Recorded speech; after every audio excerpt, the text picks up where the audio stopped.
Welcome into the post-game show along with J.W. Kieckhefer. I'm Pete Ferrari along with Jill Reisig on the call. Coach, man, you always got to make it fun. Boy, oh boy, that the third and fourth, they showed what they have, they being the Raiders, all season.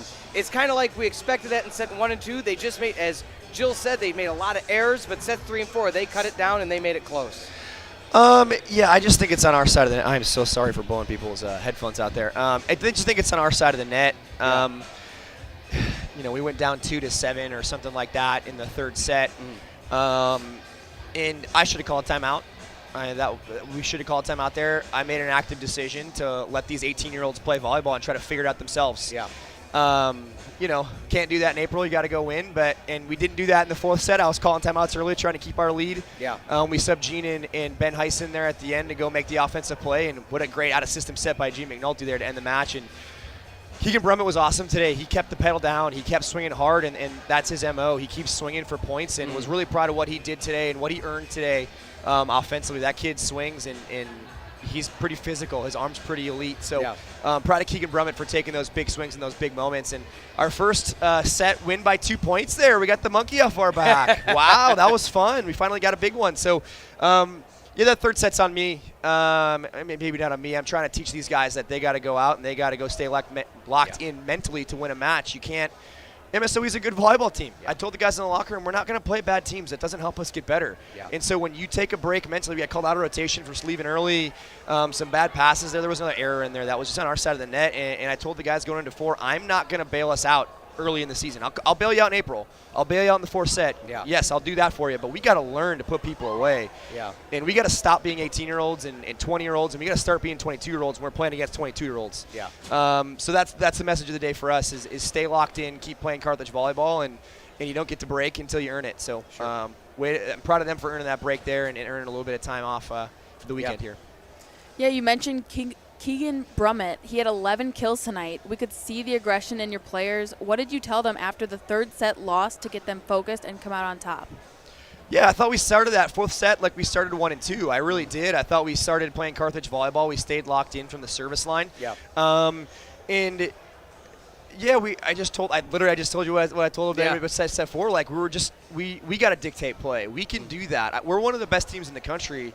When you see that 25-15 go up, and the number, the balance of the offense we have, setting the ball across all of our positions. So when we lock in mentally and we make plays on our side of the net, we're really tough to beat. The blocking today was elite. Ben Heist was unbelievable at the net with his right hand.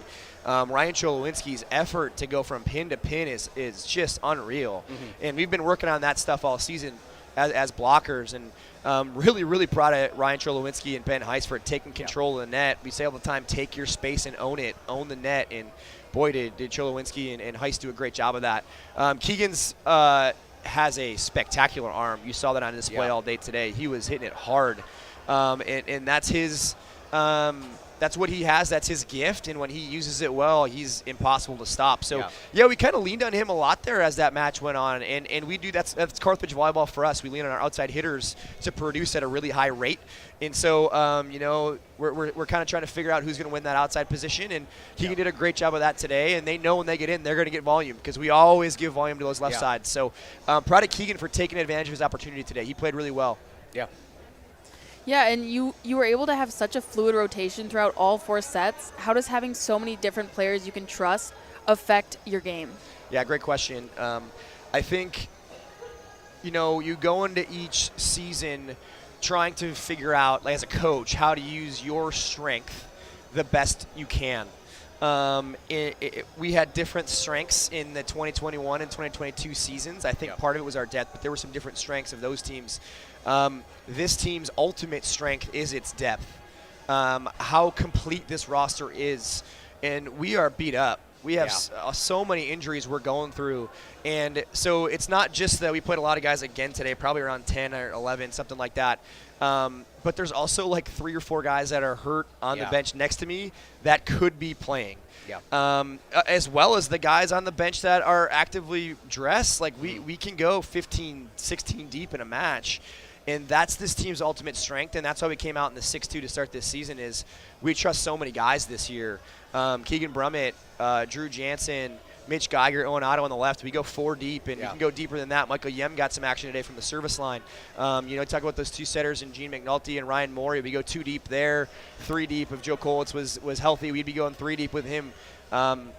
We're like 4 deep in the middle. We've played Josiah 5 deep in the middle before. Like this team's strength is its depth and how complete this roster is. And on top of that, we've worked really, really hard to make this about the unit, to make this about the collective, and to celebrate each other all the time. It's not the guys on the floor that win or lose. It's this entire roster. And to make sure you give that feedback to the guy who's on the bench having the time of his life, really influencing play. I don't know if you caught it, but Michael Yem subs in there the first time he went in, and our entire bench goes wild to see Michael Yem go into play. He's one of those biggest leaders for us in our practice gym with the energy he brings every single day. And it's not about him. He gives it to those guys next to him. He elevates those guys around him every single day. And he doesn't get rewarded with playing time, but he comes to the practice gym, he comes to the weight room, and he elevates guys. And that's what this culture is all about. Ryan Kelly does that same thing. Justin Ishii.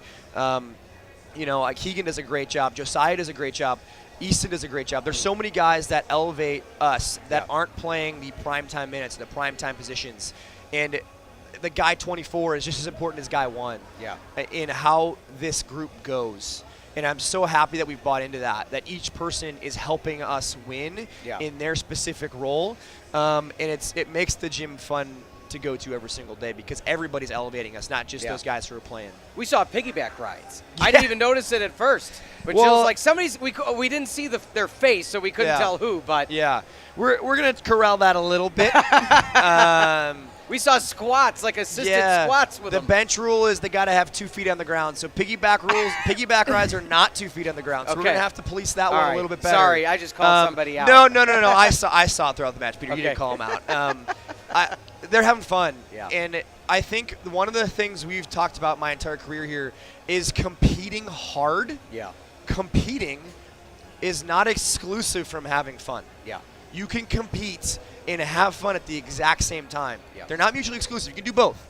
It's hard to do both, to be locked in and compete, but also have fun with your friend next to you. That is hard. It's a choice, and you have to make that choice from 1 to 24, and we're all making that choice to compete hard and have fun, and I couldn't be more proud of this roster. So let's look through the next month, and we'll end with this.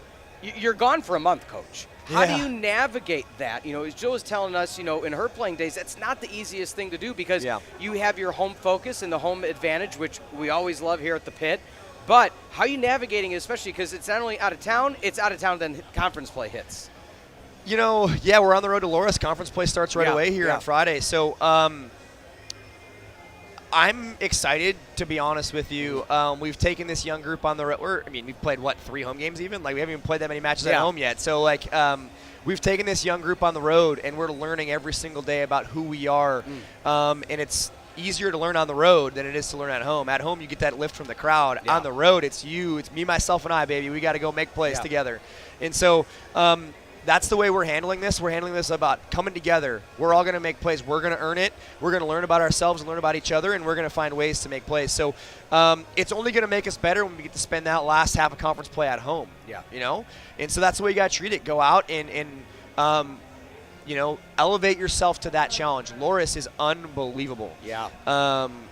They are so talented this year. Those left sides are talented. They have some really talented freshmen that are playing this year for them. And so, that's going to be – it's a 3.5-hour bus ride to get out to Dubuque just to play them. And so that match is tough, and we got to be ready for a dogfight. And to be fair, we've played a lot of 5-setters against those guys recently. It has just gone the wire every time we play. So we're ready for that. We got to get locked in for that. And I wouldn't want it any other way. I want this – we want to play good matches. We want to play good, talented teams. Playing on the road, let's test ourselves. We don't need to play easy matches. Let's test ourselves. Let's get better. Let's learn about each other, and let's stay together as a unit, and that's what we're going to do here. Sounds great. Coach, congrats on the win. Didn't need 5 today. Got it done in 4. Boy, we are the cardiac kids, huh, Peter? Holy cow. You sure are. So, but we'll see you in a few weeks, and we'll see you around here on campus. Yeah. So have a fun road trip. Jill, Peter, thank you so much for being here. Really means a lot. Go Birds. Problem. Coach. All right, that was J.W. Kieckhefer. What a fun conversation with him. Like I told you, it's always fun. Before we end things here today, Jill, final thoughts on this 4-set victory. We knew it was going to be a great game, and it was, and Carthage was able to come out on top, and that's great because they're at home, and the Firebird crowd loves to see it. We want to thank you all for joining us this Thursday evening. Happy belated Valentine's Day for executive producer Mike Love, producer John Voinovich, as well as Laura, Morgan, Dan, and Andrew. Behind the scenes, none better than them in the CCIW. This program has been a presentation of Carthage College, copyright 2024. Again, the Firebirds win in 4.